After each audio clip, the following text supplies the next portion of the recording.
I'm Era Parisian, your co-host, and I'm here once again with the lovely Nina Ashby, as well as Reverend Ted Woodruff. And we have, again, a wonderful show for you. We've had this guest on before, and the wisdom is absolutely profound and very, very interesting, and it's going to get you thinking, and it's going to have you asking many questions. So hopefully, if you're in the chat room with us today live, you can type in your questions, and hopefully those questions will be addressed. And maybe we'll all get some answers to some really, really wild things that are going out there in the universe and on the planet. So, welcome, Nina and Ted. Hi, Nina. How are you doing? I'm doing great.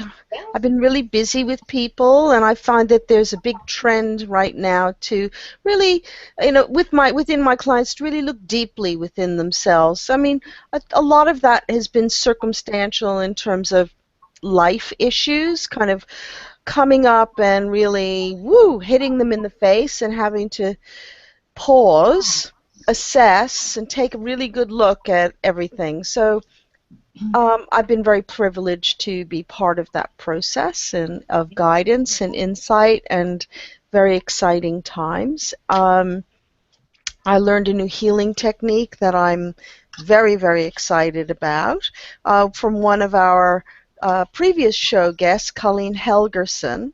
She came and visited me in the UK and held an amazing course on working on healing in the Akashic Records, and I'm getting some amazing results on that. So it's all very exciting. I love it when I learn something new and am able to incorporate that in my work with people. Isn't it amazing when that newness just sparks a new, more expansive passion in the work that you're doing? The same thing has happened to me, and I'm just wondering if there's some sort of planetary alignment that has occurred that has everyone sort of expanding and moving forward and growing at a much more accelerated rate. Now, when it comes to people, your clients, I know mine as well, so I have to sort of concur with you that a lot of people out there are experiencing huge changes, and the transitions aren't always comfortable ones. No, So no. do you think that has a lot to do, well, not blaming, it's more like an opportunity, the Mercury in retro, a time to review, reconsider, re-choose, right? Yes. All sorts of that going on. And then we had the full moon in Sagittarius, didn't we? We And did. to me, that full moon is always significant, and the forebearer of endings of some kind, and that can be with relationships, or it could be with phases in one's life. What's your take on all of that?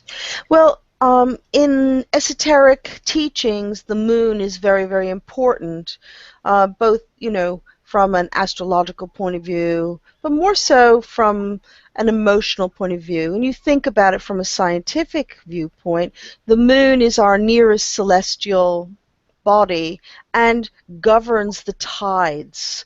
And we know that, full moon, high tide, dark of the moon, low tide, and at certain times of the year, such as the spring equinox, we have the highest tide of the year.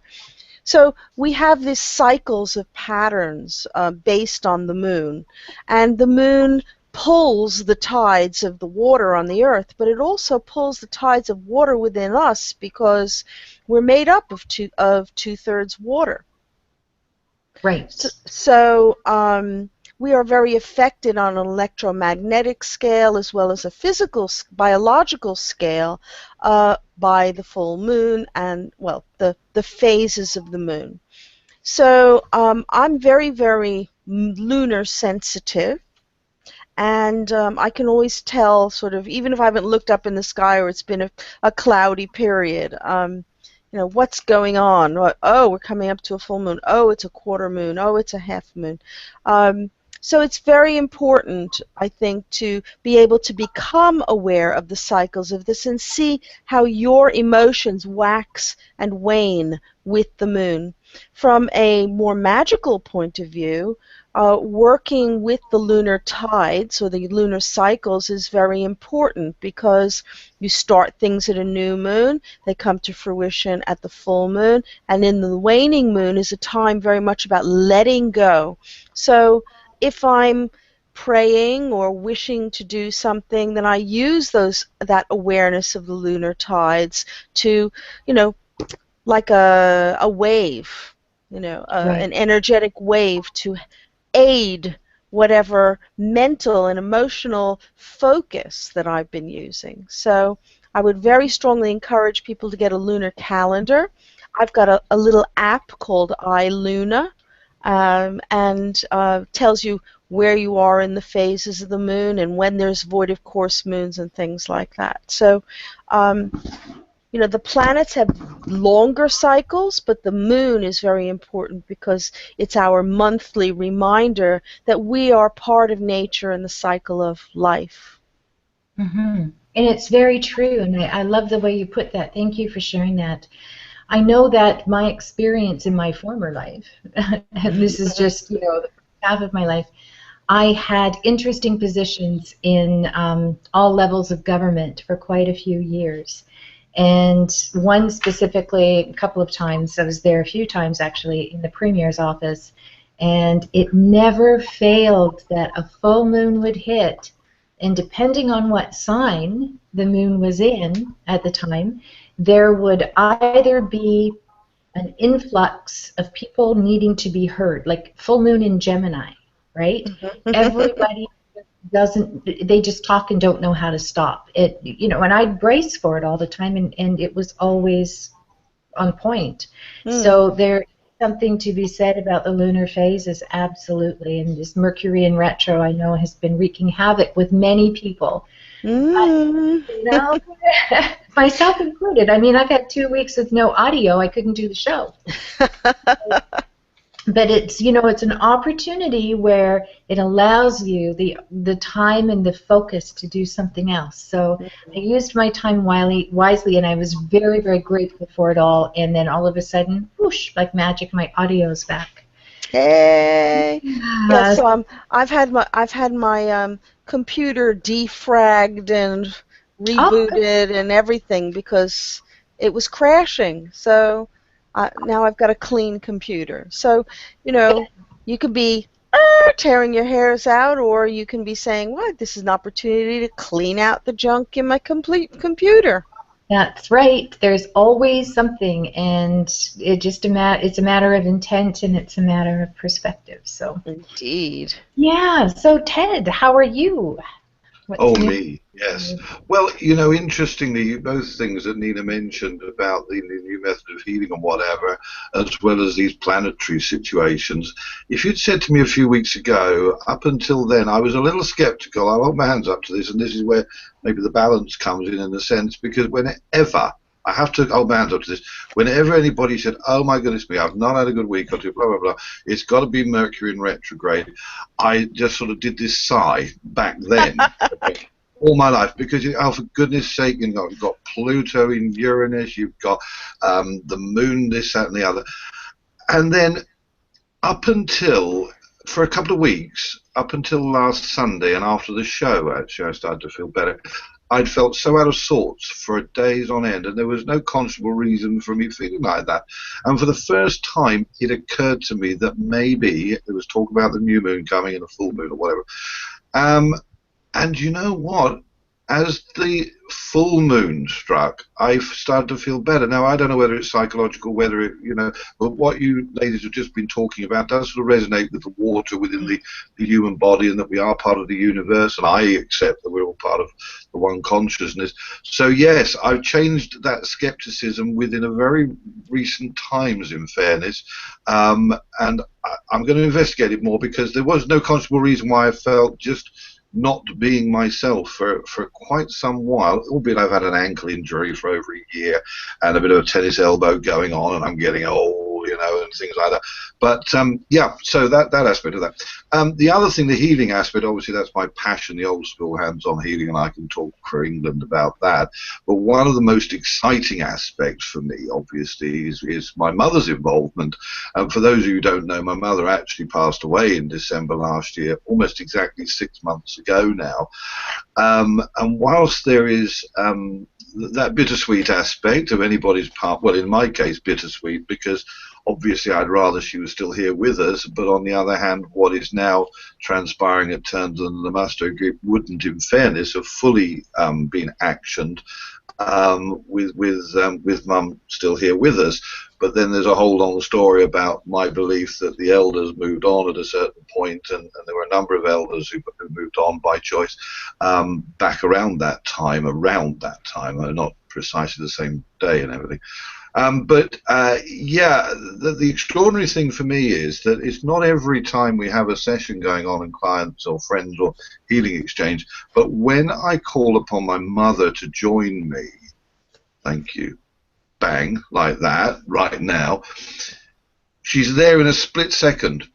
So much more, and you know, folks know that I channel the angels and the archangels, or use the consciousness of the divine energy of the archangelic realm, and they're there quick. But I swear, my mother is there a split second quicker than even the angelics, and that is awesome, you know, because yes, I'm not sad about my mother's passing. This is the trouble. I'm not sad. I'm glad for her, and I look forward to the time of re-engaging and reconnecting when it happens. And I know that might sound really strange to some people who will say, oh my God, I'd do anything for my mother not to pass, my father not to pass.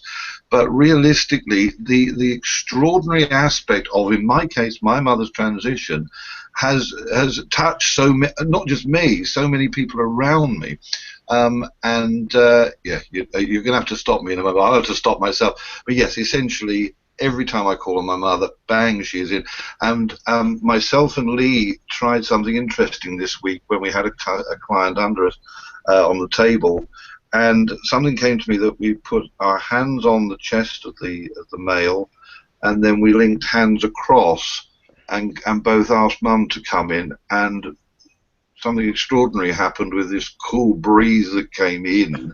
And there's no open windows or whatever, and just the absolute knowledge that the intensity of it, when you've got somebody else doing it with you and they're saying what they're experiencing, yeah, the power of healing, and there's still so much to learn. You're never fully top of your game in healing. There's always more and more and more that can be brought in, and others that can be brought in, and new experiences. And of course, as I say, and I don't want to keep on about my mother, but the fact that my mother passed, that is another phase in my life, another phase in her continued existence, and that contact with the realm that is being brought to me, to others around me, bit by bit by bit, and they're seeing it, and it is truly glorious. It's truly awesome stuff. So, and I'm glad that I don't have to be sad that my mum's died. You know what I mean?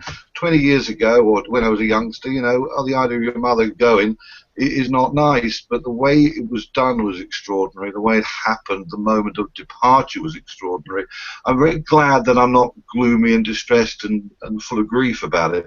I have my moments, and of course you miss them in the physical, but it's glorious that it's not that tragic, grief-stricken period of time, and I don't think that's going to change for me. You know, I think could in a few months' time suddenly it really hits me. No, I don't think so, because the contact is there. So, and that's not going to alter. She may go off on a little journeys around the galaxy doing and looking at things in the universe maybe, but she'll be back in that split second, you know, as when. So yeah, that's been my week. It seems that, you know, I'm a firm believer that we only house a spark of that eternal energy within the physical body. We can't possibly house it all, or else we would explode.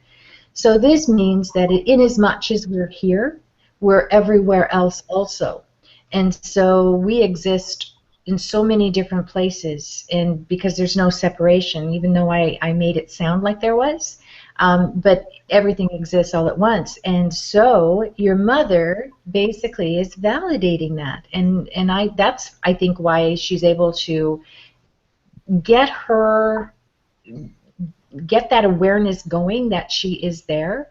And good for you. The last thing I would want for anyone is to be paralyzed in life because of a loss of a loved one.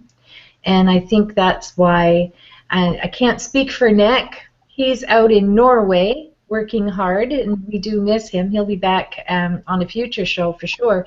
But as a medium, I'm sure Nick would agree that that's why we do the work, is to help people get through that paralysis and moving forward once again, because, you know, in as much as we think they're gone, they're not gone, and their desire is for us to live in joy in spite of what we feel we've lost, and you've been able to do that.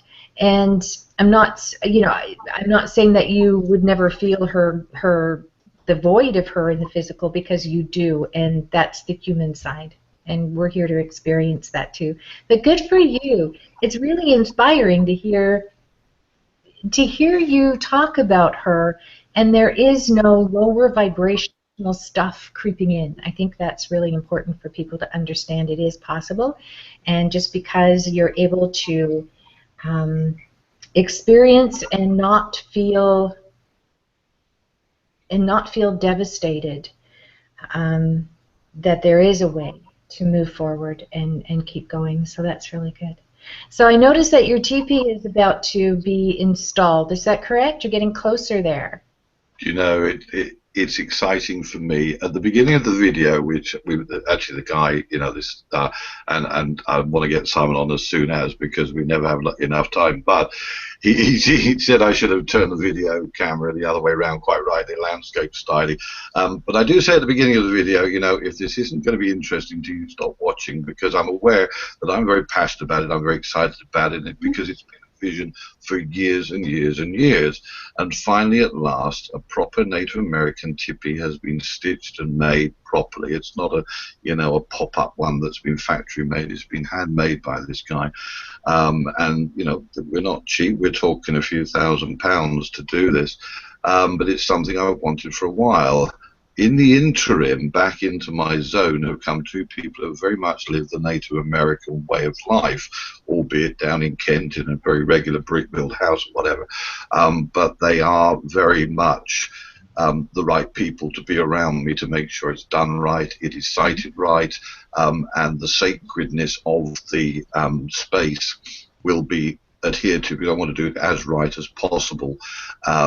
So, you know, because there aren't any essentially Native American people personally around my area. So yes, that's due as and when I'm ready. I've been working on the ground down the bottom. I find my garden now actually could be a 24-hour job to sort of maintain it and keep it going, but I have a gazillion other things I'm doing. But yeah, the tipi is imminent, as are the gates finally to the property, because I've been just trying to get the place. The other aspect of the main vision is to make the place the holistic centre of excellence, which sounds potentially pretentious, but may sound a little dramatic or whatever, but that's what I wish to make it. And when you have a vision, and I mean a real vision to get something going, it doesn't exclude all other things, but it is something you need to complete before, for example, the road trips, which I'm so looking forward to do, the engaging with people such as Simon and Jackie Devoy and John David Parker and Glynis Ford up in Wales.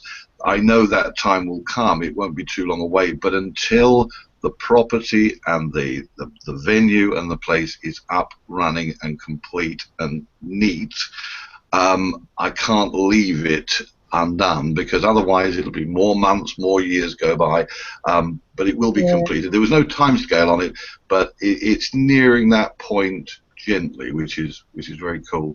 And yeah, visions are interesting things, to have that absolute passion to do something, and you know, and it's not playing at this is serious stuff. And the other thing is, which I'll say before we go to the 1 minute moments, then on to Simon, who's probably champing at the bit, is that you know, already on the Wednesday evenings with the healing exchange that we do, it has increased, here comes a good word, exponentially over the weeks.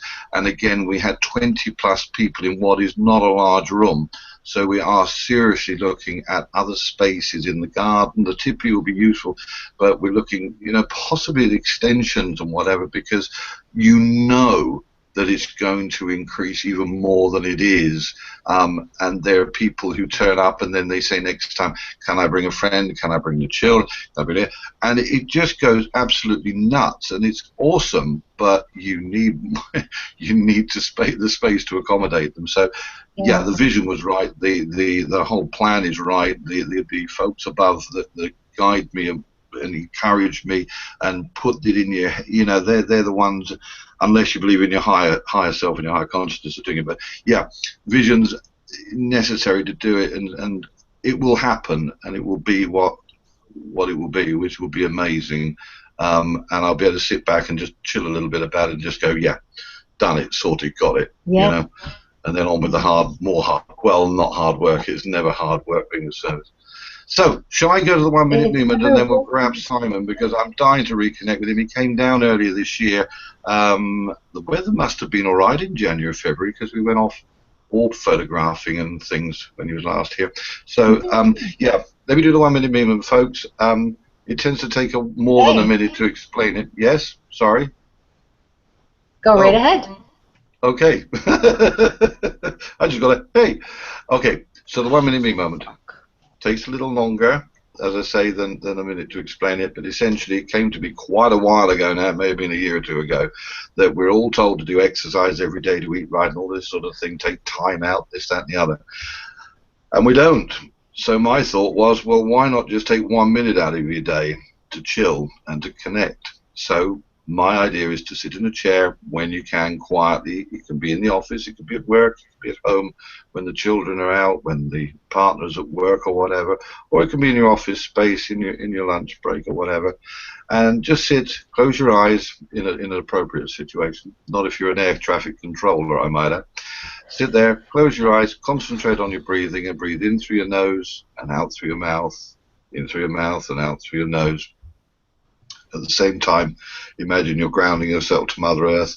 In other words, for example, have a vine between your ankles that joins your ankles, and another one connected to that vine that goes down, down, down, deep into the earth and attaches itself around the trunk of a tree and or a large rock or boulder. So concentrate on your breathing, the grounding, and then throwing that aura of protection around yourself. Golden or white light is what I like, because I like gold and I like white, and throw that round you like the Ready Brek Kid advert back in the good old UK. Throw that protection around yourself so you're grounded, protected, and connect just for this 1 minute. And you can increase it to 2 minutes, 5 minutes, 10 minutes, as and when, and if you can do that. But take 60 seconds out of each day connecting either with your loved ones on this earth plane, those that are special to you, and just have them in your thoughts, or connect maybe to the other dimension that I was touching on earlier, which is absolutely there, where our loved ones have gone and are their pure consciousness, and they're still there. I don't believe in death. I believe in the eternal life that continues beyond the passing. It's just a continuation of life, but in another state.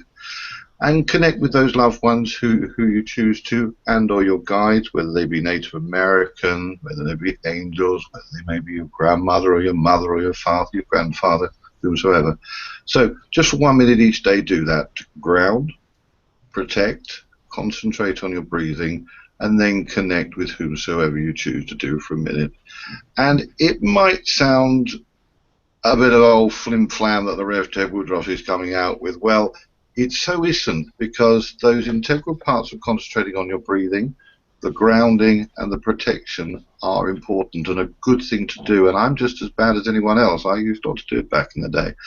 But this works, and the connection with your guides and your loved ones works. So give it a try. It's what I call the 1 minute me moment. Thanks, Ted. And my motto and thing is try it, then deny it, right? So it is a marvelous tool that you can use just to get that balance and feel protected and, yeah, stress-free. That's a feeling we all kind of seek out, isn't it? So what I think I'll do, Ted, is I'll introduce Simon. our guest, and then I will turn the mic over to you so that you can have a good chat with him. And Okay. sort of butt in every once in a while when I get overly excited by what something Yeah, that please do, because I get a chance to engage with him physically, personally here, because we're in the UK together. So grab any opportunity you want, because as I say, I can get to the guy a little easier than yeah, yourself and Nina. But yeah, yeah. absolutely, I'm quite happy to have a good old chatteroonie with Simon. Wonderful. So today our guest is Simon Ludgate. He is a TV producer. He is a journalist. He's an author. And just recently now, I've noticed that he has become a writer on yournewswire.com. Now, this is a subscription that is really kind of jockeying Huffington Post for viewership and readership. So I think this is a real coup for him, and it's very well deserved. Now, he's also the author of The Accidental Wizard and a book called Gabriel's Liar. And I think Gabriel's Liar, they're talking about making it into a movie. And in as much as Ted wants the lead, I have a small part in it. you might get a small part. Welcome, Simon. How are you doing today? Hi everyone. I'm very well, thank you. How are you? Good, good. So tell me, how are you enjoying writing for yournewswire.com? I've read some of your articles. Fantastic. Thank you. Very much is the simple answer. Your Newswire was set up by some ex-colleagues of ours, of Ted's and mine. Ted, I don't think knows this, but it was set up by two guys who were colleagues of mine at the People's Voice, Sean Adel-Tabatabai and another guy, American guy, who is goes by the name of Royce Christian, and they set it up just to see what would happen, and they seem to be snapping at the heels of Huffington Post now, which is amazing. It's an amazing achievement. But the great thing about the internet and being an internet-based publication is that you can do that. I mean, you can go from 0 to 100 miles an hour overnight, and it is now being constantly referred to. Posts from it pop up on my news feed on Facebook every day, many times, and it's great to see, and it's great to be part of it because it's instantaneous. I mean, the way that it works with online publishing is that you can write a piece anywhere in the world, anytime you like. And sorry about the background moving around. Oh, hang on, my thing is around the wrong way as well. Let's see something about that. How about that? There you go. Oh, you're fine. And so if I want to write about something, I just write the article, press publish, and it's up. Yeah. And the content, the subject matter that you're writing on is provocative. Of course. think What there. else would you expect? I heard that, Ted. The subject matter is like MH370, MH17, 71, I can't remember. There's so many interesting things that you have covered in your career so far. And now I've learned as well that you're studying the Kabbalah. That's right, I am. And how fascinating is that? It sort of happened by osmosis or by intention, as these things so often do. And I met a guy who turned out to be a mentor for the Kabbalah Center in London at a party about 3 months ago, and we were talking about our experiences, and I was telling him about my experiences, and the sort of thing that I wrote about in The Accidental Wizard, and how transforming that experience was, and how much my life had changed over the last 10 years. And he said, I think you might find that studying Kabbalah would really resonate with you. And I was completely open about it. I went along to see what it was about at the Kabbalah Centre in London.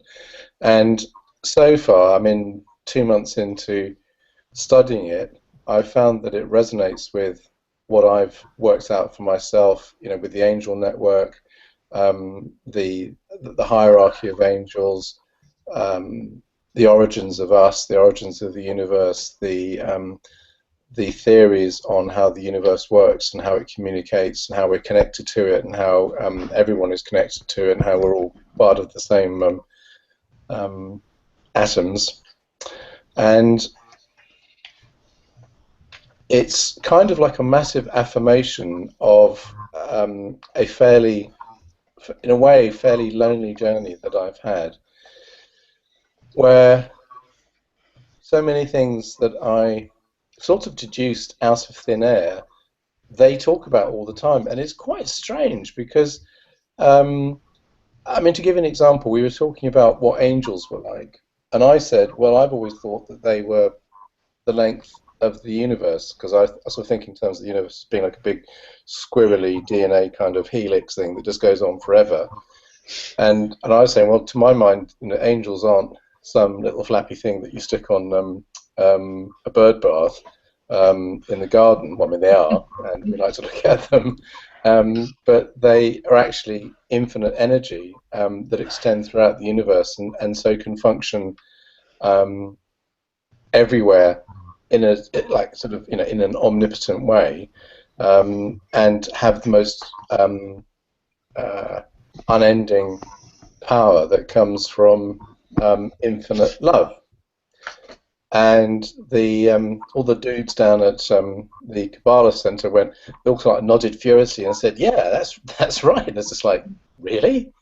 Yeah. So what else? And I mean, then we started talking about the angel network, and we started talking about about specific angels, about Archangel Michael and Gabriel and Uriel and Jophiel and Metatron, who is the sort of the big dude. And my understanding and conception of the angel network totally matches theirs. In fact, I saw a sort of a map of the angel network that the Kabbalah works on, and it totally marries up with my own. And this is the most incredible experience, because it's a very, very strong affirmation of the theories that I've got to myself in my sort of little accidental bumbling way. So it's very exciting, and it's based on the teachings of the Zohar, by the way. First time I ever heard about the Zohar was a film that starred that comedian with the dark hair, very funny guy. Don't Mess with the Zohar. And I had no idea what it was. I thought it was his nickname, but it's a kind of reference to the Zohar. And the Zohar was originally formulated, I think, something like 4,000 years ago, and it didn't see the light of day until the 15th century, when somebody paid to have all the information collected and put into, the equivalent of the Torah or the Talmud or the Bible. And it's not a religion. It's based on everything. I mean, it's based on Judaism, Christianity, Islam, Hinduism, and Buddhism. And it is the most lovely thing, because it hasn't been tainted by the egos of men. It seems to have maintained, without it becoming you have to believe this, otherwise I'm going to kill you. Right. You're all wrong. I'm the only person who's right, and if you don't like it, then you're for the glue factory. And if the world could embrace this as a way of treating other people, where the simple maxim is that you treat other people in the way that you'd be expected to be treated yourself, and you treat them with with love. Love thy neighbour, in the sort of the old Ten Commandments format. But it's it's like it's all you need to do, because then you don't feel the need to invade their countries and hack them all up, or put them into slavery. It's very, very releasing. That's a novel idea. Yes, Isn't not the an idea. Kabbalah? But how great would that be? Yeah, isn't the Kabbalah? Isn't that the foundation of the Church of Scientology? Or no? No, Okay. no, not at all. Because I heard that like superstars like Madonna, Britney Spears, John Travolta, they all follow, evidently or allegedly, the Kabbalah, and they all are associated with the Church of Scientology. No, the Church of Scientology was based on a science fiction book by Ron can't remember his name. Who? Ron L. Hubbard. Yeah. Yeah, Ron L. Hubbard. Yeah, nothing to do with the Kabbalah at all. It's based on a science fiction book. Good. So this experience must be profoundly validating, not just for validating you as a person, but validating all those beliefs, because as human beings we struggle to believe the exact right thing, right? And all we can do is hang on to what resonates, and then to have this evidence come forward and completely validate everything that you had found on your own must be absolutely profound. Yeah, it has been. It's. I was expecting it to go off on a different tangent, and I was expecting it to not match, and it's shocking actually to see the commonality, and it is the most amazing validation, because the stuff that I've talked to for hours with Ted about, and the things that we've discussed and experienced, and the things that I've concluded are all there. Yes. Amazing. Yeah, absolutely. So I think I've kind of shortchanged Ted here. So yeah, I get so excited when there's so many interesting topics to have at here with you, Simon. So Ted, I'm going to turn things over to you, and trust me, I'll be poking in every once in a while. I'm sure. It sounds like the Three Musketeers. How about you? Yeah. Thanks, Simon. No, I understand, because when Simon and we never have a 5-minute conversation, and we're not going to have a 5-minute conversation now. Your newswire sounds really interesting, and it's news to me that you were become involved in it. So there's a whole so many things I want to talk to you about, and let everyone hear, because your journey to where you're at now is one of great interest, and from the book writing and all of that. But yeah, just for now, for the moment, yeah, tell me a little bit more about this. How did you come to be involved in it? I know that it's the People's Voice sort of aspect and connection there, but presumably you were approached to contribute, and you've taken it from there. Well, no, not quite. Sean and I sort of pretty much ran the People's Voice for the best part of 9 months. I mean, he was my sort of partner in crime, really, and we got on really, really well. And I started getting your newswire posts in my newsfeed before I knew what it was. I didn't know that he'd set it up, and I really liked what I was reading, because it was all the sort of stuff that I like to talk about, which people don't necessarily like to hear or have considered. The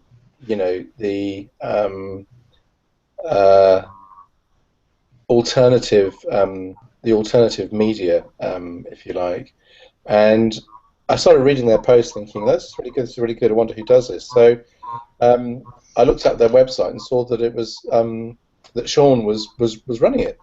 So I got in touch and said that I'd really like to start contributing, and he said, "Yeah, great, go for it." So he set me up. We got going, and it's bit nervous to start with because it's been quite a while since I did this. Because I was a print journalist back in the days of paper for 10 years, but a long time ago. And I mean, you never stop writing, but I hadn't written a news story for a long time, so it was kind of it was a bit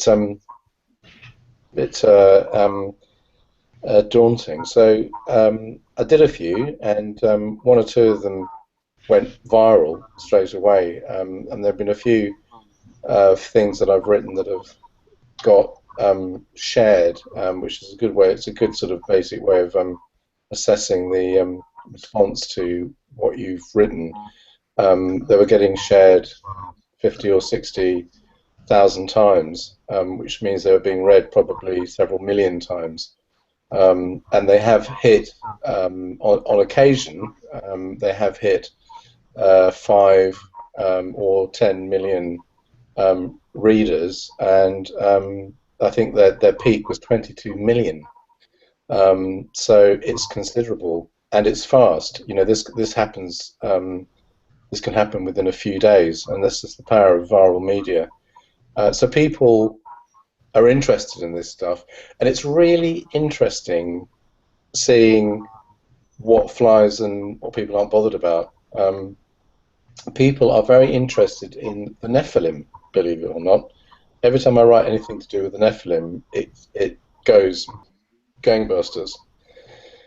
I wrote an article about the possible link between your blood group and your possible origins as a Nephilim, as an alternative human species, and that went down really well. The stuff on MH370 and MH17, because it's such an ongoing mystery, it meets with a lot of interest, and the discussion about vaccines, especially with young adults, and things like the HPV anti-cervical cancer vaccine for girls, which is making a lot of them ill, is quite a controversial subject. It's a tricky one, vaccination, because we all need them, but I'm of the view that we don't need as many as we're given, and there is an interesting line between what's necessary and what's expedient and profitable for the drug companies. For instance, the average child has 44 vaccinations before they're 8. And what a lot of people don't know is what goes into vaccines. I mean, they contain all sorts of very strange things to make them work. But the things that I really object to are things like ethyl mercury, which is a derivative of mercury, and mercury basically makes your teeth fall out, kills you, and gives you cancer. And they also contain fluoride, which isn't great for you either, and formaldehyde as well, actually, because it's designed to preserve the vaccine. And formaldehyde ain't great for your system either. So that's the kind of thing that I've been writing about. Wow. Yeah, I had no idea, because I've been getting your Newswire coming up, and it's got such fascinating articles, and I had no idea the origins of it, and I had certainly no idea that you were involved in it. I mean, you are a man. When I introduce you tonight, I mean, you're a man of many parts, because you have this extraordinary background as a journalist, as the writer, the connection with the people's voice, the David Icke, the Richie Allens, the book writing, the Accidental Wizard, the Gabriel's Liar, your shamanic aspect, your healing aspect, and all of that. I just wondered, just for the benefit of the listeners and now viewers, which is very cool, can I just take you back to, so that those who are listening for the first time, perhaps seeing you for the first time and hearing you, get a sense of who Simon Ludgate is your origins. Could we just step back a little and go back into your childhood to start with, through the teens, as quickly as you want to, and as little whatever, but just to give a feel of where you came from, and the overriding aspect, I would say, is your intense interest in the spiritual aspect of life, albeit there are conspiracies that you theorize about and philosophize about a lot of different things. As I say, there are many aspects to your persona.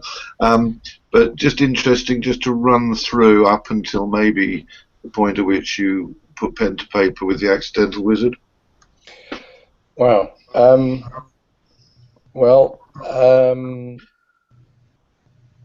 I'm a Gemini, so maybe that's something to do with it. Some Gemini seem to attract multitasking, and we seem to vibrate at a sort of fairly high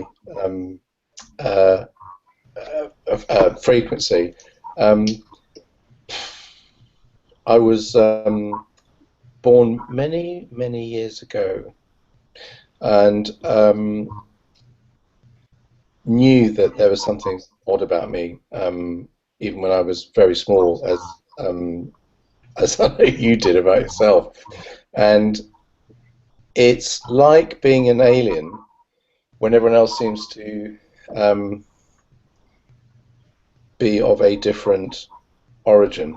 I always felt out of place, the odd one out. I think the best way to describe it is that my childhood seemed to be going at a different speed to me, and so found school really boring and kind of depressing. It got better later because it sort of became more interesting, and when I discovered science, that really helped a lot, because that helped me find answers for things that I had, questions for when I was a very curious 8, 10-year-old, and I love science, and I latched onto it, and it seemed to match. Science seemed to have a spirituality that I couldn't find elsewhere, which was strange, because it was everything about discounting the spirit and looking in the physical, but it had the opposite effect for me. And I've always been a communicator. It's very important. Probably the most important thing about my personality is my need to communicate clearly, and I love people who communicate, and I love to listen to people who have something interesting to say. I had a bit of an odd childhood. I was convinced I could move solid objects by telekinetic power. I was very interested in telepathy. I met several people when I was very little who I had a totally 100% reliable and accurate telepathic connection with, where we could sit there all day going, okay, is it a wavy line or a circle or a 3 spots, whatever, and one way or the other, like on transmit or receive, we could do it 100% accurate all day, which I found interesting. And I think that what I was doing was discovering the beginnings of the indigo children, and then crystal children, and that's sort of what was happening, because I think that humans have genetically speeded up in their evolution massively over the last 4 or 5 generations. When I look at little children now, they look at you with a knowing and a kind of super awareness that I don't think children have always necessarily had. I think they're changing. Each new generation of child, over the last 3 decades that I've seen little children, they seem to be changing in their genetic makeup, and they seem to be resonating at a higher rate. Something huge is changing in the way that we are. Something huge is changing about our world. I left school, did a degree, became a journalist, became a print journalist, then became a broadcast journalist. I worked for Radio 1 for a few years. I worked for Time Out. It's hard to remember, actually, it's all so long ago. But I was a print journalist for about 10 years, and then I became a director and I started directing documentaries, and became, through no particular reason, but I just became a sort of specialist in disasters. So I found myself going to every single aftermath of every earthquake and tsunami from Indonesia in 2004 onwards. So that's included going to Indonesia about a week after that happened, which was mind-boggling. I'd never seen so much devastation personally. And then we went to Pakistan, where I made a documentary for Channel 4 on the Pakistan earthquake in the Himalayas, just next door to the current one that's just happened in Nepal. And then found myself in Haiti just after that one, which was the most extraordinary spiritual experience, which I talked about in my book.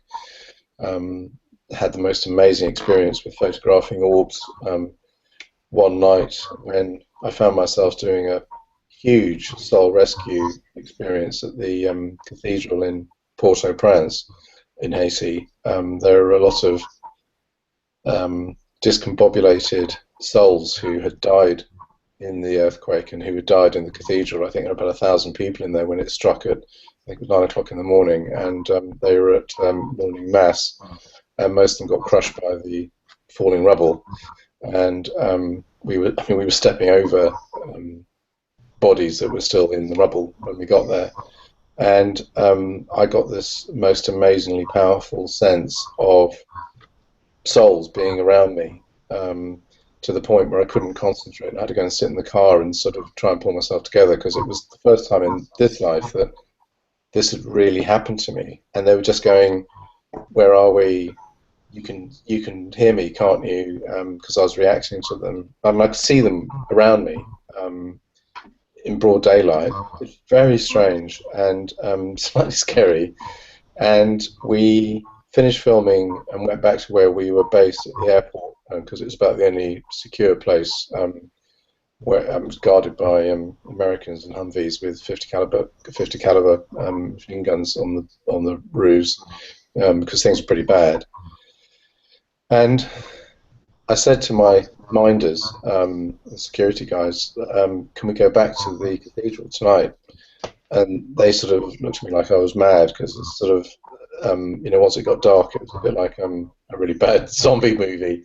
They all sort of came out at night, and it's about them being ex-soldiers and all that sort of stuff. And they knew Port-au-Prince really, really well, because they'd been based there for 7 or 8 years doing security. Took me back through the rubble. I mean, there were no traffic lights, no street lights, no buildings. It was just driving through rubble. We got to the cathedral, and I got out, started to take pictures as I got out, and I could feel it coming. It was like an approaching wave. And I was taking pictures with 2 cameras, and there were thousands of orbs, stroke spirits, appearing in the pictures, and the souls were just everywhere. And then the angels came in, and you can see in the pictures the angels are a different shape to the orb souls. They're very distinct, and they tend to be, well, actually they're cubes, because when you capture a picture of an angel working, radiating, they become a cuboid. So they look square in the picture, but they're actually a cuboid. I don't know why this happens, but it seems that when they are working and producing energy, they change shape, and then when they're kind of passive, they become pear-shaped or oval or circular. So the angels came in, and I was connected to Metatron, who put simply, is the keeper of the stellar gateway. He's the angelic keeper of the process that takes you from here to there across the stellar gateway, that sort of silver bridge that people talk about when they have a near-death experience. And they went. There was nothing in the pictures, and they went. And the mistake I made, because I was sort of new to it and I'd sort of forgotten how to do it, was that I didn't disconnect. I didn't hand over the whole process to Metatron, and I stayed connected to it, and it had the effect of running me down like a battery, and I almost died. I got very, very ill over the next few days. I didn't know why. Got very, very weak. I thought I'd picked a bug up. I've been walking around with some pretty bad stuff. And by the time I got back to the UK, I was crawling. And after a couple of days, I slept for a couple of days when I got back. I was so tired because we hadn't slept for 10 days. I remember sleeping on the ground 100 meters from the runway, which was as busy as Heathrow the whole time. And there were, you know, massive transporters coming in all the time, all night. So you just couldn't sleep. So I was really, really tired anyway, and just felt worse. Felt really weak, and took myself down to Glastonbury, down to my old friend the Tour, to Michael, to Archangel Michael, and handed over the connection there. I just felt that it was a good thing to do. And as soon as I did, I just felt it lift off me. And I immediately started to feel better. I mean, it was literally like having a shot of something, you know, like morphine or something to, it actually took minutes. And I sat there outside the tour on the ground and sort of came round and realised the mistake I'd made and knew that I'd been guided there to do the right thing. So I felt much better, but it was a massive lesson. It was a massive kind of crash course in how to protect yourself and ground yourself when you are doing soul rescue. But I seem to have a major natural ability to do it, and I'm much better at it now. And I find myself in that situation on a very regular basis. And it's just a great way of dislodging a blocked energy, a blocked soul, somebody who doesn't want to confront the Akashic record that Nina was referring to before we came on air, and at the beginning of the program, because that is what happens. You know, your life does flash before you, and you have to resolve it before you're able to move on. And to people who don't want to confront that, who have their souls feel that they have done something really bad in this life and have a lot of things that they don't necessarily want to face up to, they get stuck. And I think it's why the souls of some people who've done bad things in this life tend to get stuck and tend to lurk around and take it out on people who are in this dimensional matrix at the moment, i.e. alive. And I wrote The Accidental Wizard as a sort of diary about this whole process, going back to when I first started to take pictures of orbs, this started about 2004, and so I wrote the book in 2011, I think, as a kind of a milestone in what had happened. I mean, lots of stuff has happened since. I've learnt a lot more since, but it's a sort of an ongoing process. But I'm really glad I did it, because I've forgotten half of it, and when I reread the book, it reminds me of the sequence of events. So it was like a sort of really useful diary, which other people seem to really resonate with and have had similar experiences. And if they haven't, or they haven't woken up to it, they seem to start doing it. Well, I mean, one really interesting byproduct of the book is that it inspires people to start looking at their pictures and taking pictures and starting to connect with the angel realm, and to starting to connect with things around them. And it just excites something in people and seems to trigger something. And I've had so many people send me, pictures that they started taking all over the world. It's absolutely fascinating, and it's kind of really gratifying to see how that awakening process is inspired and is triggered in people, and how their lives start to change, and they start to get it, and they become nutters like us. Yeah, there's so many questions come out. I only have to ask you one question, and I set you off on a roll, as you know. I just apologise about the colour of my face because I got really badly sunburned today because it's actually so I look like a tomato. I'm really sorry. No, no, it doesn't show on my screen unless I've got a low quality laptop. I don't know. Just coming back to the angelic aspect, with the benefit of those who are listening and watching, who may not be as random as we are, that we talk about the angels and the archangels, and we quote Metatron and Michael, Raphael, and all of the group, of the extraordinary number that there are. Doesn't it feel great when you say it? Pardon? Every time I say their names, it just makes me feel great. Don't you find that? Oh, absolutely. I mean, I'm absolutely there in the zone, as you know. As you talk, thank you. Oh, here we go. All right, now we don't want to do this on webinar, do we? Yeah, we're going to get the This was a wonderful thing that Simon came out with a few months ago, because I have this habit of thanking rather randomly or getting the shakes on me when the energy hits.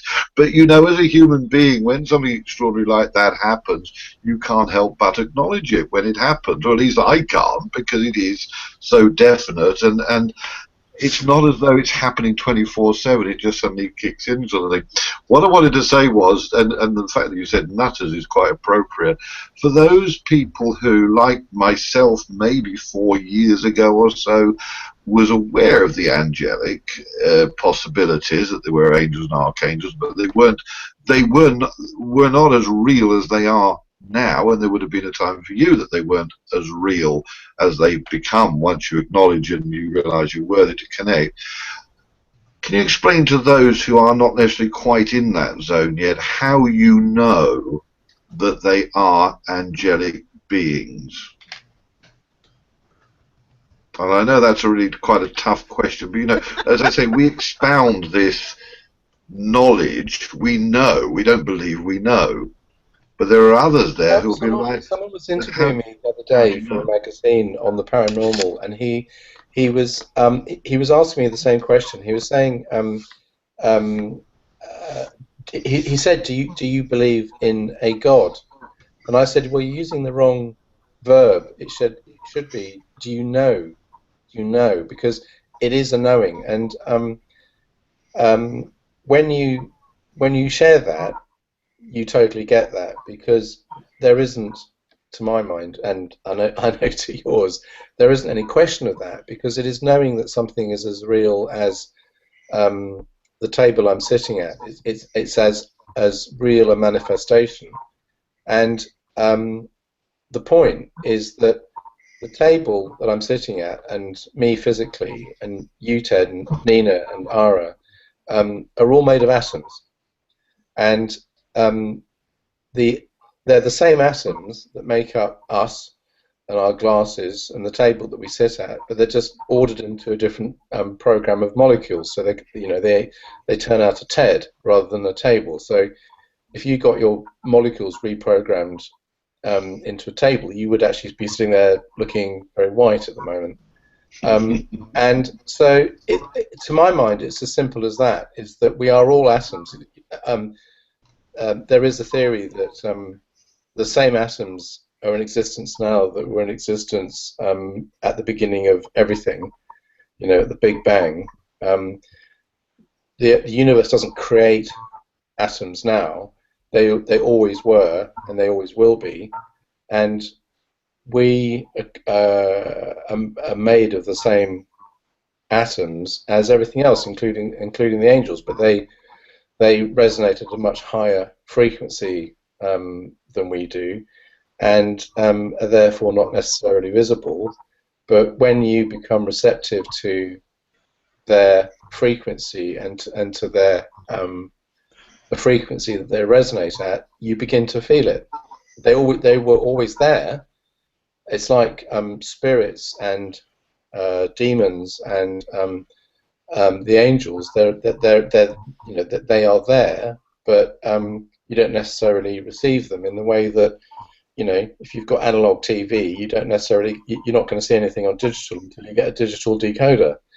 And when you develop the thing that you've always had in your makeup, in your soul, which is your digital decoder for the angels and for the angelic realm, they're as real as they, as watching any other kind of reality. I mean, we could have a big discussion about the validity of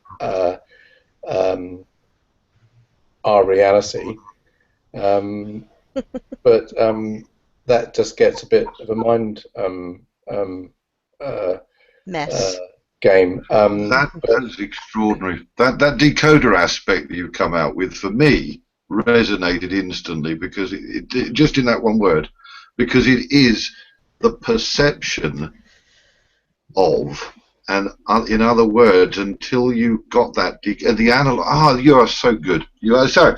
You just blow my mind sometimes, because you come up with these extraordinary pearls of wisdom, and then I go, oh my God, yes, spot on, because it is the decoding, and then you realise, yes, you can't see on an analog what you can see on a digital, and then that perception shift, and there it is. There it is, and it's so clear, and it's actually been there all the time, but you haven't had the decoder. Top man. Nina, did you want to pop in and say something? She buzzed in and then has buzzed out again. Hello, sorry, yes. Hello. Right. So Well, I can get quite into it. I was really enjoying everything you were saying, and it parallels a lot of my journey. We might be of the same generation, ilk, where that whole thing about the personal journey of discovery is very much the whole esoteric journey, isn't it? And how you have to have a lonely journey. You have to do it alone. You have to find yourself within your experiences and keep questioning and keep learning as you go through.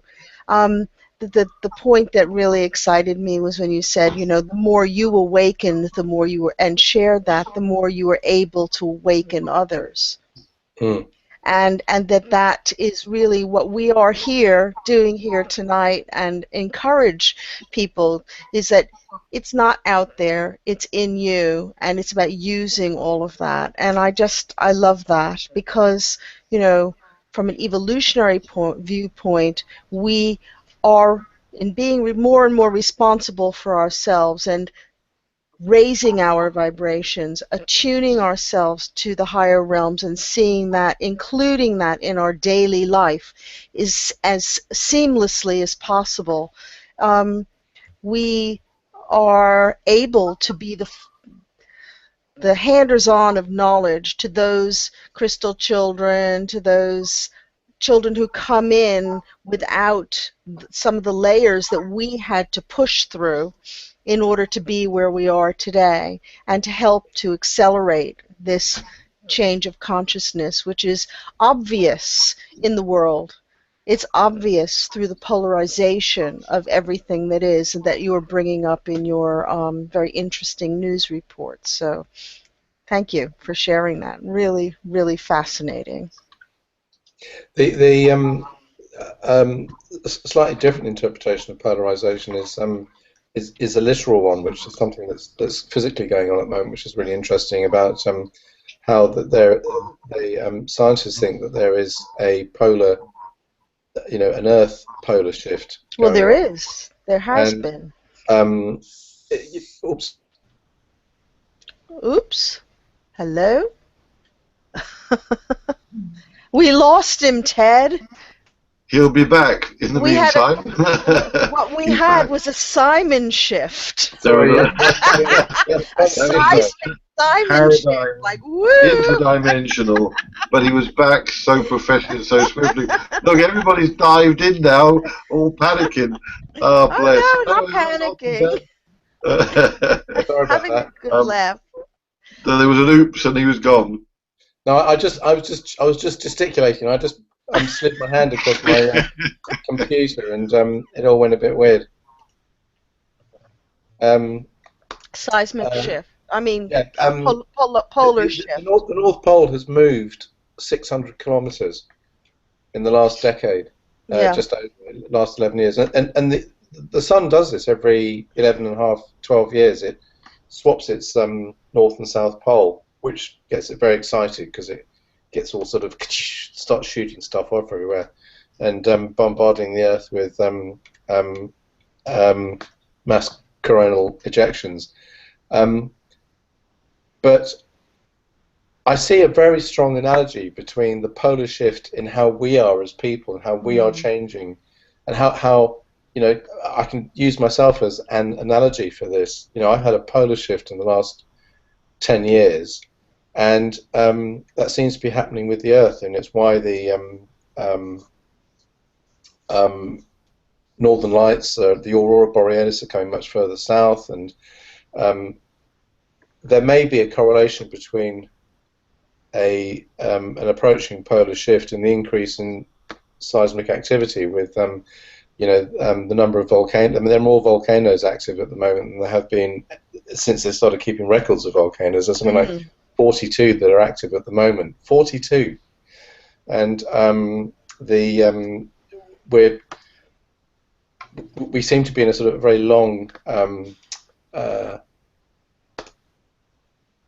earthquake spike at the moment. It's been going on since 2004, and isn't showing much sign of abating yet. I mean, they do happen every like 2 or 3 times a century. It's not that unprecedented, but this one seems to be going on for a long time. And as well as, don't you think the whole change in the location of the jet stream and the change of our weather patterns that have been going on is some of it's pollution, but some of it is also because of this polar shift?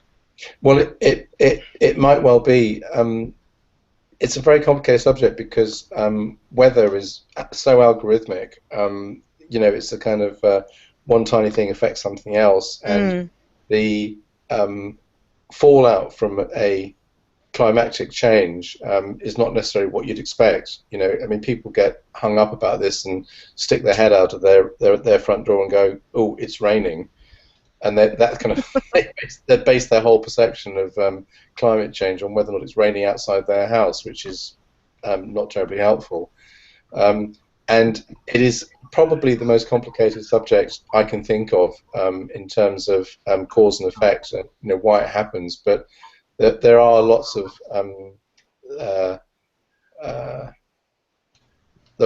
theories about how the shift in north and south poles and the shift of the Earth's electromagnetic orientation is having an effect on the activity with the tectonic plates, and the Earth is literally sort of convulsing in a very earthy, big, slow, and profound way. So there is a lot of evidence. There's a lot of data that supports that. But in Britain, the what we call the North Atlantic conveyor, which is the current system that goes up through the North Atlantic, up to Greenland and Iceland, and then drops to the bottom of the sea and comes back down along the bottom and up again near the Azores, has all but stopped in the last 5 or 6 years. I mean, there are some very, very strange things happening. There are methane chimneys off in the Sea of Japan, which has now become almost completely dead due to there not being enough oxygen in the water. It's become an abyssal plain, which just means it's like a big swimming pool. And they're seeing increasing amounts of methane coming up from the ocean bed because it's getting warmer. The methane, which is frozen, sorry, it's a very long, complicated answer, but it's frozen as methane hydrate. It's melting and it's turning into a gas and venting. All these kind of things are there are hundreds and hundreds of different types of indicators that there's something unprecedented going on.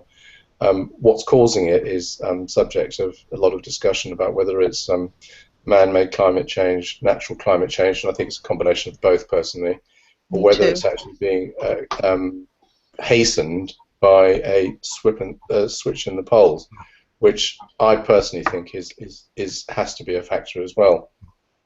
Hugely. All three. And yeah, so the Earth is our mother. We are part of the Earth. We are part of the cells of the Earth, and that resonance is going through our electromagnetic field and changing us as psychologically, spiritually, as well as physically. There is no separation, and I love that. you made that connection. There is a connection. It's and again, it goes back to the sort of we're all made from the same atoms, and I think that anybody who is in the least bit sensitive totally understands how this works. Where if there is a strong volition amongst one bunch of atoms, otherwise known as the human race, that's going to have an effect on its environment. And you can prove this actually. It does. There is a very strong scientific correlation between cause and effect. And I was minded of this during the British general election. I mean, our version of the American presidential race Oh God, just recently. that just takes 2 years. Takes 3 years, and ours takes 2 months. So it's much better.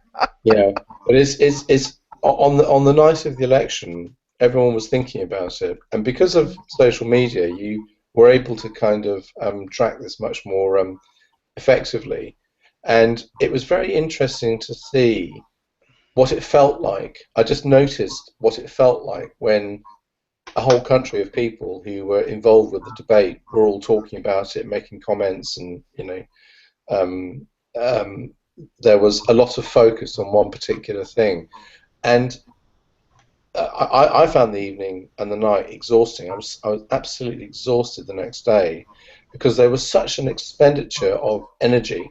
Everyone was kind of backing their team and yay go Labour, yay go the Conservatives, yay go the monster raving lunar party, whatever. But everyone was focused on the same thing. And how many times do people say to you, Nina, or Ted, oh, well, what difference can I make? As I'm just like a little person living in Littlestone, or wherever. I can't make any difference. I so don't agree with that, because I think that. Amen. Amen. When you get a force that are focused on the same thing, and I'm afraid ISIS are a good example of this, and the kind of emotional, spiritual backing that they have globally. When you have that kind of focus, things happen, and it's not just the doing. It's not just kind of drive around in the truck shooting at people. It's the intent, right? So Yes. when people have intent, like if we have intent for change, like if and this is what I'm getting to, is that I think that if the human race had the intent to change how we are, to stop being murderous and warring and unpredictable and greedy and bad neighbors. If the human race took the intent that they were going to become more Buddhist and more Zen and to share more and to just be nicer to each other, it would happen. Yeah. Change would happen on a massive scale. And I saw that with our election. When you have focus, the intent can change. It can change nature, and I personally feel, and I know lots of other people feel like this, that when we are the way that we are, we're disrupting nature. I mean, we're disrupting nature by dumping billions of tons of plastic into the Pacific, and affecting weather patterns and stuff by our output. It's only 3% of the total output, but it's a significant amount. It's enough. But we can do that with our intent, and things can change. Things can change for the better. I mean, it's in our hands, and we do have that gift, because we're all atoms. We are all part of God. We are all part of the divine, but we just don't necessarily realize that. We kind of don't realize that we're carrying a really, really big spiritual gun. Or that we have the personal power to be able to mobilize it. I think people are very so caught up in just a very small viewpoint that they forget that bigger picture. That it's just as easy to think a good thought as it is to think a bad thought, but their habit is so overwhelming. I spend a lot of time with clients and classes, encouraging the change of this mindset, because For example, people say, "Oh, I'm so worried about this person who's ill." I said, "Don't worry, pray, be positives. They want good thoughts. They don't want your bad thoughts. They don't want your Mm. worry. They want, an injection of life force and the power of, that electromagnetic positive frequency, not one that's a low frequency, Mm. and that." What we can do best, if everybody really took the time to be vigilant about their thinking and their feeling and their connection, then the world would be a very different place, because it does contribute to the whole. Everything that everybody does affects everything else. Mm. But it's easy to say, but it's not easy to do. And that's what we're here for, isn't it? Well, that's an interesting question. Is what we're here for? Because somebody asked me this question the other day. He asked me. He said, "What would you say that your purpose was in this life?" It's a really interesting question. It And is. my answer was to say, um, to help other people. I mean, it sounds a bit kind of Miss No, Worldish, to but I serve. actually mean it. I mean, I Yeah. spend a lot of my time helping other people, and I Hmm. and I love to do that. And I said to him, "Well, my purpose is to help other people," and he went, "Uh-uh." He said, "That's not your purpose." He said, "Your purpose is to change, and your purpose in life is to come in one form and go out in another, but go out on a, resonating at a higher level." Hmm. And he said, "You can tell when you are affecting change because things change around you." And he said, Yeah. "How much have things actually changed around you? If you're changing as much as you say, are the things around you changing? Are you seeing the effects of your change around you?" It's a really good point. Mm. Very deep. Well, coming back to that point of when you awaken yourself, you awaken others. When you change in yourself, you're here to serve others, but in serving others, you serve yourself, your higher self or the higher self. Yeah, you're here to both give and receive. Yes. Another very interesting point was that this something I'd like to share with people is um, I had this conversation with somebody recently where we were talking about what your relationships mean to you, and the question, like when you say to somebody, "What does your relationship mean to you?" or what does your like your partner mean to you? They'll they'll say, "Well, they make me feel loved, secure, validated, that I can sort of be myself," and um, those kind of things, which are perfectly natural, and that's exactly what I said. But um, he said, "No, it's not about that. It's not about how it makes you feel. It's what you can do for somebody else. It's like, what do you facilitate for them? Not how it defines you as a person. It's what you can do for them." That was kind of, I mean, it was very simple, but it was kind of mind blowing because it's a really good point. Is that we Hmm. do by default define our relationships with other people about how they make us feel and how they define us as people rather than how it defines them. If you know what I mean. Anyway, Fascinating. Thank you for that. Over to you, Ted. Ted's eyes Right. widen in horror. No, no, not at all. No, no, I'm ready to go. No, It's he's ready. there's a couple of comments in the chat room which I will share, and then a question from Sandra, who is very much a regular and a great input into the Namaste group sort of happenings.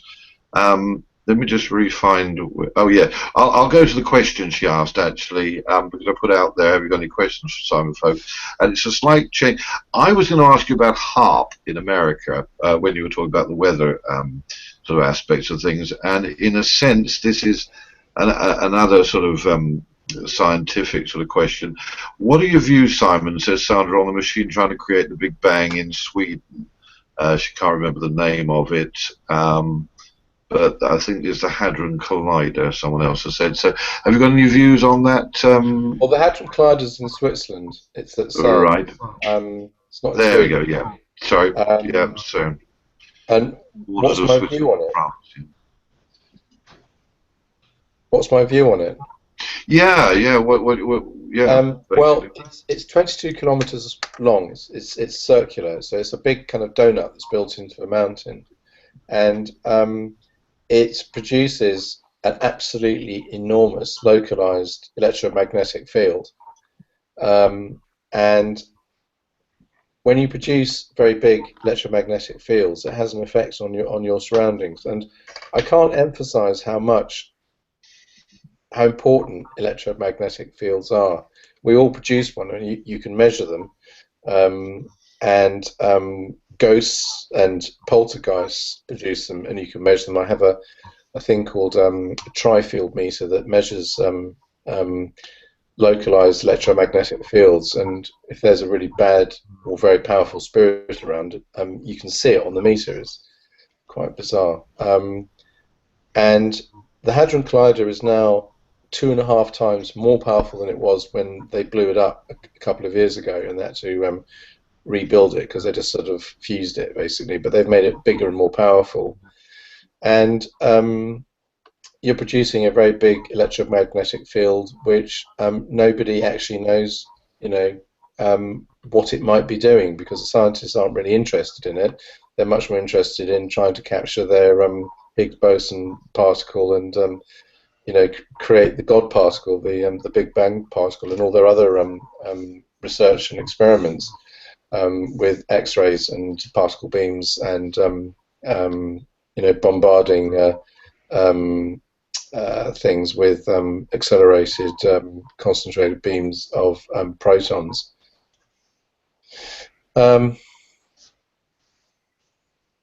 It can't be good. It's the only thing I can think of, because when you have a disruptive electromagnetic field like the American power grid in America, the national grid in America, it's so powerful. It produces so much electricity, and it produces such a powerful local electromagnetic field that it's affecting a thing called the Van Allen belt, which goes around the Earth, which protects us from plasma. It protects us from solar rays from the sun and all sorts of other things. It acts like a sort of the bow of a ship, and it deflects stuff around the Earth. If it wasn't there, let's see, it's half an hour before the end of the show. By the end of the show, we'd all be dead. So that's how important it is. And they have discovered that the Van Allen belt, which sits, I think, 200 miles above the bottom of it sits 200 miles above the Earth's surface, has dropped to something like 20 miles above America as a result of the interference from America's national grid of electricity. So that gives you an idea of the effect of big electromagnetic fields. The CERN one is nothing like that, but it is considerable, and who knows what it's doing, because no one does, because no one's measuring it. But it may be causing localized earthquakes. It may be causing deep interference with the Earth's mantle. The sort of the skull of the Earth that sits around the outside of the Earth.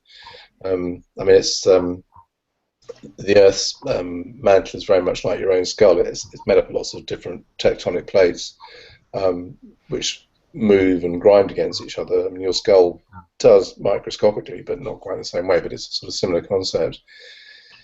So it is probably interfering with that in some way, because it's such a big field that they have running for days at a time.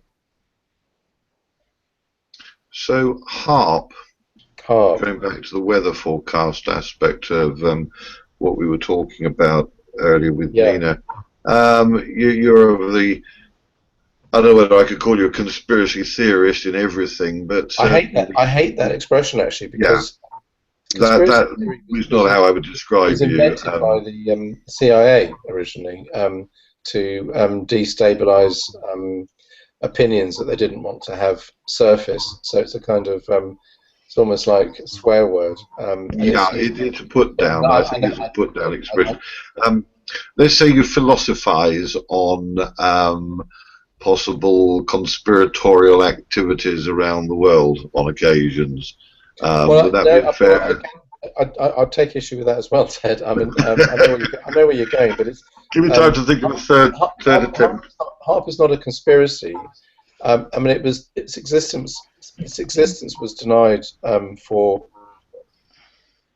20 years. But the fact of the matter is that it does exist and has been running in Gacon in southwest Alaska for many years as part of the Department of Defense project, and they have just recently decommissioned it, and the University of um, Alaska are trying to buy it so that they can carry on experimenting with it. But there are several of them around the world, and what they do is they transmit a very powerful, focused radio beam, really, of several million watts of power, which they bounce off the ionosphere, which is the very top of the Earth's atmosphere just before we get into space.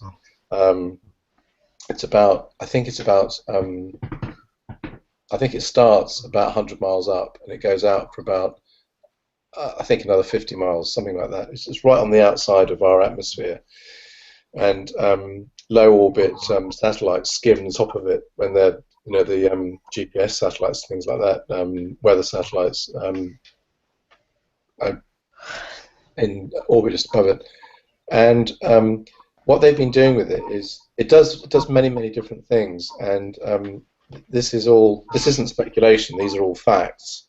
But it works at a very low frequency called a ELF, which is an extremely low frequency, and ELFs have the ability to bounce off the ionosphere so that you can send a radio communication to the other side of the world without using a satellite. So you can sort of transmit over the horizon. You can also use it to transmit underwater, and it has the effect of heating the ionosphere. Now, when you heat the ionosphere, it bulges out. That local area, say the size of the area over America, bulges out, and you can use it to interfere with the orbit of a low orbit satellite, because it sort of starts flying through the top of the atmosphere, so it can make it fall out of orbit. So you can use it to interfere with your enemy's satellite system, and in heating the upper atmosphere anyway, you can. This is one of the major factors about it. You can interfere with the climate, so you can make it warmer. You can make the pressure drop. When the air pressure drops, air weighs trillions of tons. When the pressure drops over a country, surrounding water, that water, the weight lifts off it, so it gets deeper because it expands, because you haven't got the air pressure pressing on it. And so during a hurricane, with the water level rising, it may go over water defences that otherwise wouldn't. That has also effects on the rock underneath the water, because the air's getting lighter, the water expands, puts less pressure on the rock underneath it, and we're talking in trillions and trillions of tons of pressure across an ocean here, very big numbers, and that can cause the tectonic plates to shift. So what I'm getting to is that by heating the upper atmosphere, you can, in theory, create your own earthquake on a earthquake fault line, or sorry, a fault line that is already very loaded and potentially ready to go. Take the fault line down the side of Japan, for instance, which let go in 2011. A fault line that is under billions of tons of pressure shifts, causes an earthquake, you get a tsunami, wipes out Japan. So, in theory, that can be the effects of using a concentrated radio beam on the upper atmosphere. Very long, very scientific, very involved, but you can see where that could be of strategic use to somebody who is utilizing it. Absolutely. Now I see errors come in, but before I hand over, I know you'll be passing to. Can I just on the last aspect of that HARP thing, I can see where you went with it and what its potential is. Do you believe that it was targeted and was sufficiently active in the sense, or that they got control of it, or do you think it was rather random and they hadn't actually? Do you feel that they knew what the results were and it was targeted effectively, or was it done in a sort of rather amateurish way that they were purely experimental? You talk about Japan? About HARP in general, of what they were doing and what could effectively happen. Well, do you think they did put it into action? The concept was originally highlighted by a scientist called Nikola Tesla, who is probably the most brilliant human being who's ever lived. And he talked about the theory of it back in 1920. And I think what they did was that they took, like with a lot of his research, he invented alternating current and things like that. I think they took his theoretical thoughts and started to experiment with it to see what would happen.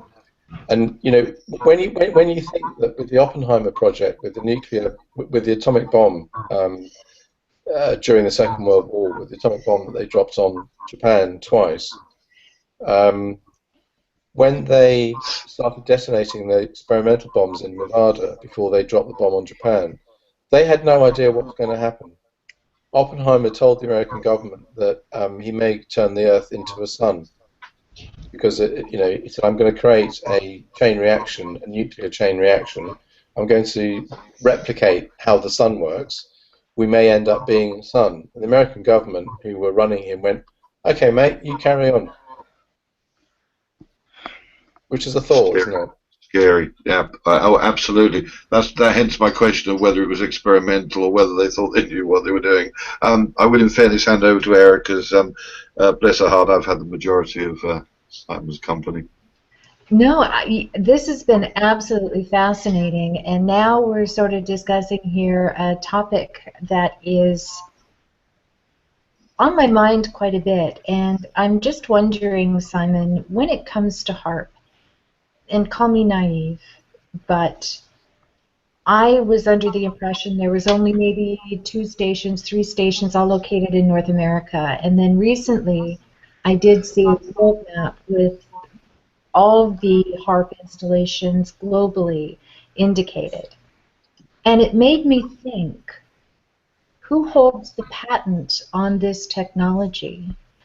In order for installations to be global, then we would have to have some sort of agreement with all these different countries to house it and man it and use it. So which came first, the chicken or the egg here is, I guess, what I'm asking. Is it the technology of the United States that they acquired from Tesla, and did they sell it off to other countries? It seems to me that we always look to the United States as being the culprits. And well, no, Russia involved, China are involved. There's a station up in Norway that they're doing lots of ionospheric testing at the moment. There is apparently one in Costa Rica, there's one in China, there's one in Russia. I believe there's only one in America, GACON, which is the moment has been decommissioned. And it was the subject of a Senate committee inquiry only recently, where they were talking about whether or not the university could have it, and why had it been decommissioned, and all the issues with winterizing the equipment and all that sort of stuff. I mean, it was you can look it up on YouTube. There's a YouTube video of the discussion. I remember seeing it on. And the technology has. I think I'm right in saying that Raytheon got the original patent on it in about '95. So it was originally patented by Raytheon, who are they're a multinational company, but they're predominantly American in origin. Um, they, the Rothschilds have fairly big shares in Raytheon, and How yeah, odd. they always crop up, right? Yeah. But it's an international scientific collaboration between it's sort of shared top technology, and I've seen videos, reports on Russia Today of Russian scientists talking about its usage and bragging about it actually, and it's a global thing. But what I don't know is whether it is being used strictly in scientific cooperation in the way that the space program is run, or whether people are just quietly using it to see if they can destabilize their enemies. And I also think it's being used for geoengineering, which we haven't talked about. For sort of for intentionally manipulating the weather to try and mitigate the rate of climate change, and you know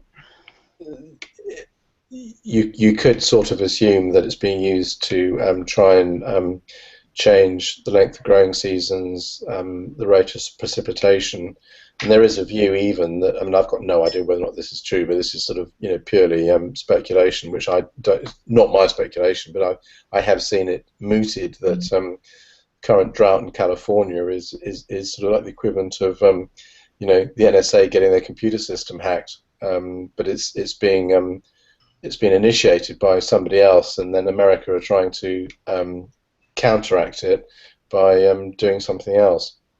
Yeah, it just seems to me, Simon, that wars have been started over alleged weapons of mass destruction that obviously didn't exist, and yet to me, HARP would be the ultimate weapon of mass destruction, and yet no one is really doing anything. And Well, when it's the perfect weapon because it has zero culpability. exactly, and when it comes to Alaska dismantling that installation, they had said during those Senate hearings, because I did listen to them, that they no longer had a reason to experiment the way they were. Like there was no longer a reason. And that led me to believe that it was, yeah, okay, so now it's kind of found out, and now we're going to take it underground, literally. And, so Bingo. that no one knows the types of experimentation that is going on. Yeah, It is well, I think that is. The Department of Defense have said that it's just got too expensive, but cost doesn't. The Department of Defense are in the yeah, habit of losing several $1 trillion and not be able to explain what they've done with it, which was what exactly. they did. They're about to have that hearing the day it was due to happen. I think the day after 9/11. And that kind of, that took over and everyone forgot about it. But they were going to have a hearing then about $2.3 trillion that they had lost. So Yes. the funny thing, it doesn't really wash with me.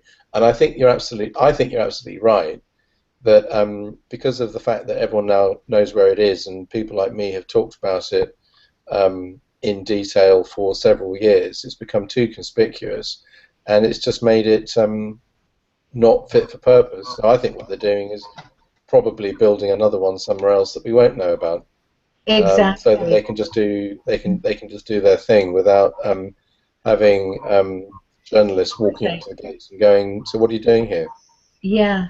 Because And what's the been other thing that I always am amazed at, and I don't know why, I do watch CNN on occasion only to see what they want us to believe and then look the other direction because that's what they don't want you to see, right? yeah, yeah, Recently, earlier this year, there was this tremendous fear mongering about the Ebola virus and how deadly it was. It was going to wipe everything out. And then, upon investigation, I learned that the Ebola virus, the patent for that virus, is owned by the United States, and the cure for the Ebola virus is owned by the United States, who keeps saying there is no cure. So there's so many weapons of mass destruction that are evident around the planet. I think we all have to get our heads out of the sands and think in terms of it doesn't have to be nuclear power that does it to any of us, right? Mm. Well, the Ebola thing is part of a slightly different conversation because that's to do with control. It's to do with changing people's focus, instilling fear. When you instill fear, then you can control people. And the worst thing that can happen is that peace breaks out, or everyone starts being nice to each other, because then you can't control them. I mean, history has shown that again and again and again. And the way that it's being used now is so clumsy and so transparent that it's almost it is insulting. It is. It's cynical to the point of it being laughable, because when you look at the stuff that you look at the way that stories are presented by the mainstream media, and you look at who owns the mainstream media, and who their friends are, and what their agenda is, and then you have Fox News on one side, and then Russia Today on the other, and they're usually not even talking about the same story at all. But when they do, they both leave out the facts they don't want you to know to kind of colour your reaction. It's basic kind of exploitative journalism. Lesson 1. I think I did that on sort of week 2 of my journalism course. But it works because people will tend to get their news from the same source all the time. It's a habitual thing, so people will tend to watch Sky News or Fox or Russia Today, or they'll read the Wall Street Journal or Washington Post or Huffington Post, wherever it is, and they'll tend to get their news from the same source rather than comparing and contrasting. And so you need to kind of keep destabilizing people by throwing in, and you see it happen. I mean, there's Ebola, and then there are riots, and then there's the sort of, America's going to explode, and everyone's head's going to fall off, and you're all going to die, and then it doesn't happen. So they try and start another war, and that's getting harder to do because people are more resistant and cynical about the benefits of getting involved with conflicts, and it's so unsubtle that it's intellectually really insulting, because it's so obvious what they're doing. They don't even try to be Well, sneaky. I noticed with the Ebola virus, it was on CNN 24/7. Every time you turned on the television, it was telling you to be afraid, be very afraid. We'll tell you how long you should be afraid and how intensely you should be afraid. And then all of a sudden there was nothing. There was nothing. It was like it never even happened. Well, the threat went away. I thought, oh my goodness, they really expect us to believe this. And then all of a sudden it was the race card that is now being played, and that division is happening across the United States. It's even actually happening here in Canada to some extent. And of course our government is in the back pocket of the US, so we just sort of follow suit. But the race card has been pulled out, and I saw it occur on CNN when they started to softly build it into dialogues, and now it's rampant. So there is things happening. There are things happening by design, most definitely, and you really have to trust yourself to be able to discern the truths from the question is why that happens. Yeah. And the answer lies in what bills get passed, what new drugs are introduced, the kind of scandalous, take Monsanto as an example with food and food consumption. I think that the fear manipulation thing is used a way of distracting people when something absolutely shocking and horrendous is being instigated, because it takes everyone's mind off the ball. You don't see stories about take in America that there is a technique where they drench wheat and corn with Roundup about 3 or 4 days before the harvest, because Roundup is a desiccant. You know, not only is it a very powerful weed killer, and it has glyphosate in it and a couple of other things which are actually even much more worse than glyphosate. And it dries the wheat out so that when they thresh it, it doesn't gum the machines up and all that. It's the only reason they use it. But it means that America and countries that America is exporting its wheat crop to are getting a really bad carcinogenic weed killer in their bread. And you know, I'm reading on websites like Natural News, Mike Adams' website, based in America, very, very widely read health website. You know, people are talking about you know, gluten allergies and wheat allergies, and how people are kind of getting really ill from, and they're getting leaking guts and all this sort of stuff, and they're saying, you know, their health advisors are saying, oh yeah, well, you've got a wheat allergy. It's not a wheat allergy. It's because they're ingesting massive amounts of weed killer. You know, and no one talks about this. Why isn't that? And it's because it's massive money. You know, it's everyone's in collusion with it. The food industry and the drug companies and Monsanto, who produce genetically modified crops and produce systemic pesticides and pesticides to treat their seeds and their crops. You know, it's big money, and it's all about money. This whole fear and control thing is about money, because it's about people getting on with doing what they want to do on a massive scale and getting away with it because everyone's too worried about Ebola. That's right. I know I went to a specialist appointment with my daughter who has been diagnosed with Graves' disease, which is hyperthyroidism. And he was explaining to us that the antibodies are attacking the thyroid, and I said, why? And he said, I don't know. And I said, well, is anybody kind of looking into it? And he said, no, it seems to be the designer condition these days. A lot of women are coming down with Graves' disease. And I said, why? Why? What's the common denominator outside of being a woman? And he said, we don't know. And I said, is anyone looking into this? And he said, no. Here's a year's prescription for this medication that should sort out the thyroid. And I said, no, that will sort out the symptoms of the thyroid. I want to know why it's happening. And so we went. Why has there been a massive spike in ADHD? Why has there been a massive spike in leaky gut? Why has there been a massive increase in Crohn's disease? Why, you know, why are we getting all these allergies with children? You know, it's to do with their environment and the food and the drugs and the poisons that we're absorbing now, which are sold to us as being, you know, a healthy food. Yeah. They're not.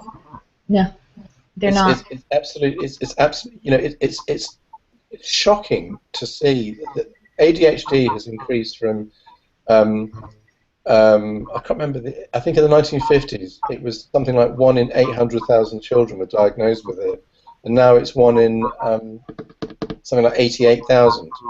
So it's been a massive. I mean, it could be. You know, you could argue that part of that's because they've become aware of it. But when I was a kid, when I was 8, we didn't have all these things. I mean, nobody. You know, my friends weren't allergic to peanuts. No. I can't remember anybody kind of, you know, having anaphylactic shock from eating peanuts at school. Nobody. There were like hundreds of kids. You'd never hear about it. Nobody had ADHD or you know, had or anything. all these modern diseases, all these allergies that people have. They just didn't exist then. Why? Because we weren't being exposed to, we weren't eating weed killer in our crops. That's right. And you know, we haven't even touched on chemtrails. I mean, so I could talk with you all day long, but I'll turn it over to Ted here. Ted? Oh, Simon and I do talk all day long when we get together. Yeah, no, interesting. As we've got about 3 or 4 minutes left, just coming back to the bit about the news and whatever, because that's your sort of in thing at the moment. It is interesting observation over the last few months. I don't know what triggered me to do this, but I started to watch other news channels.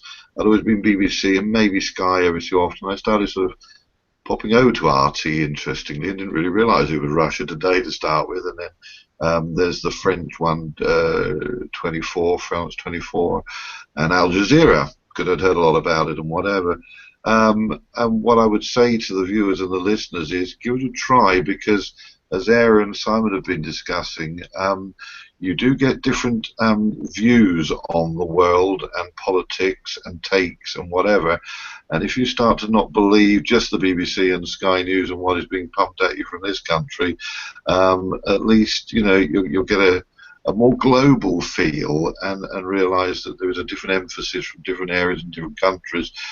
Quite interesting to see Brits actually producing or fronting programmes on Russia Today. Even that kind of, I find that balance a little strange, but yeah, that's what I would encourage. Interest in this global sort of information service. Do you think the new global information and news is the area that you're now in? Yeah, because it's instantaneous and it is global. I mean, when I post an article on Sean's Your Newswire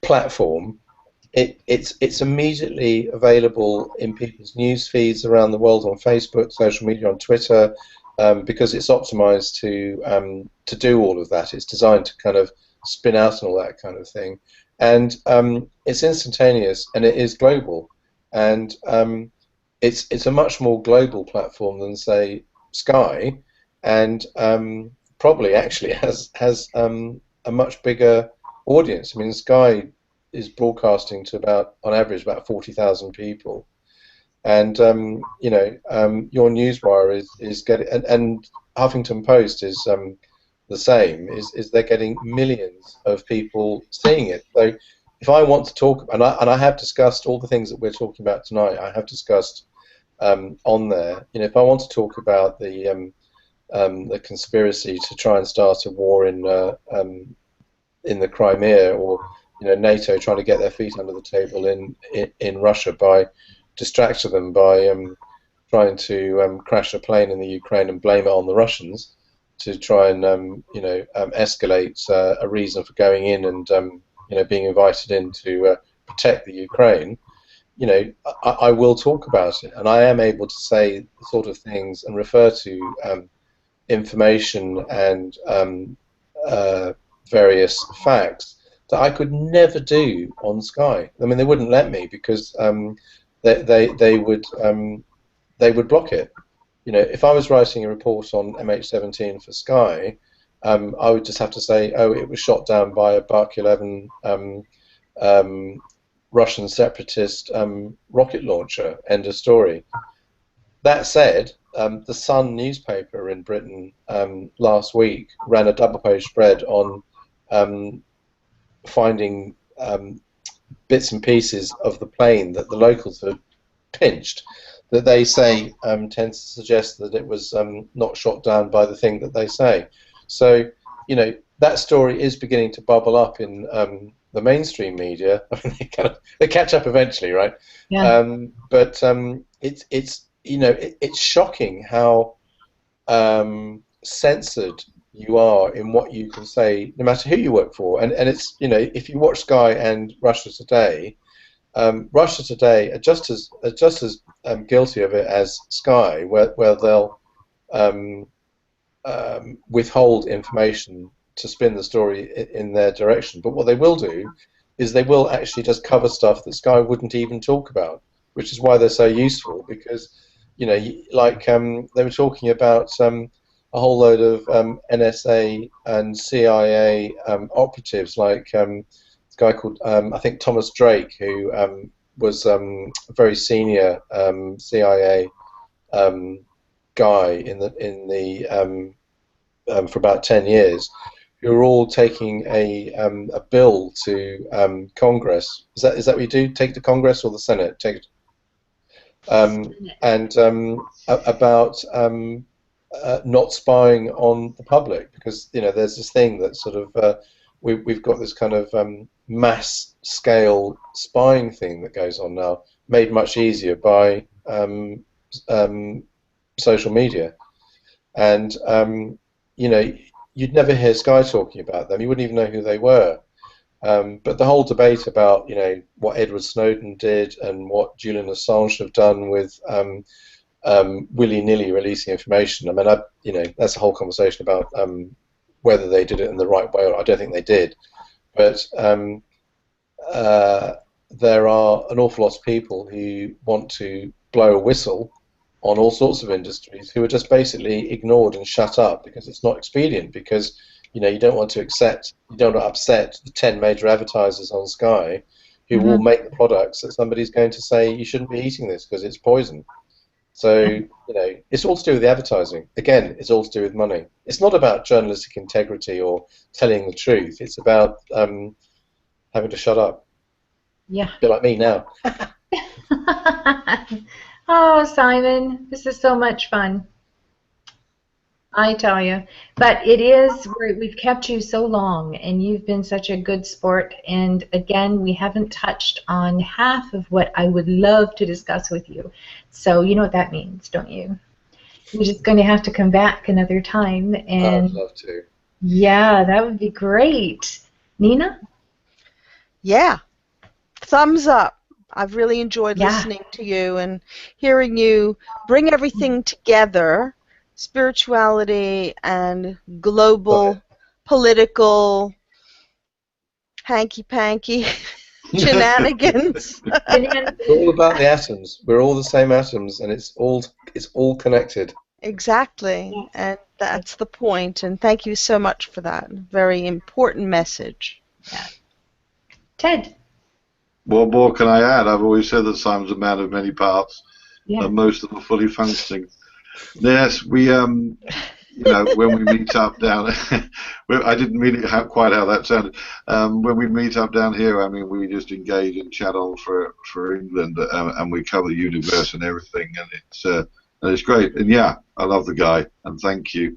And hopefully we're going to be doing a road trip soon. I don't know whether he knows that. Oh, I've got to ask you a question. Are you really in LA? No, I was just finding you know. Going. Okay. Say no more. I do similar, and I have convinced people that I'm in the Orkney Islands or in some random rude named town in the world, because it just amuses me. But when I suddenly saw he was in Los Angeles this evening, I'm like, oh my God, is he going to be on the show?